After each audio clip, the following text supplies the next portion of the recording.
different types of butterfly bush as well. Always after the pollinator, hummingbird, kind of butterfly plant out at the farm too, to kind of help your garden enhance the pollination and all the production of your fruits and your vegetables and your herbs.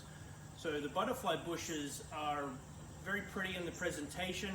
Some folks don't like how big some of them get, so there are the dwarf ones on the market now. We've got quite a few different colors of each size, whether it be that big kind of 6 foot size that you're after, or more on the dwarf side of that 2 to 2.5 foot.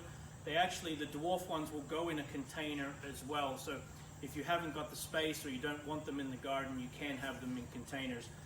Butterfly bushes overall, very, very easy. A very easy perennial plant, color all season long.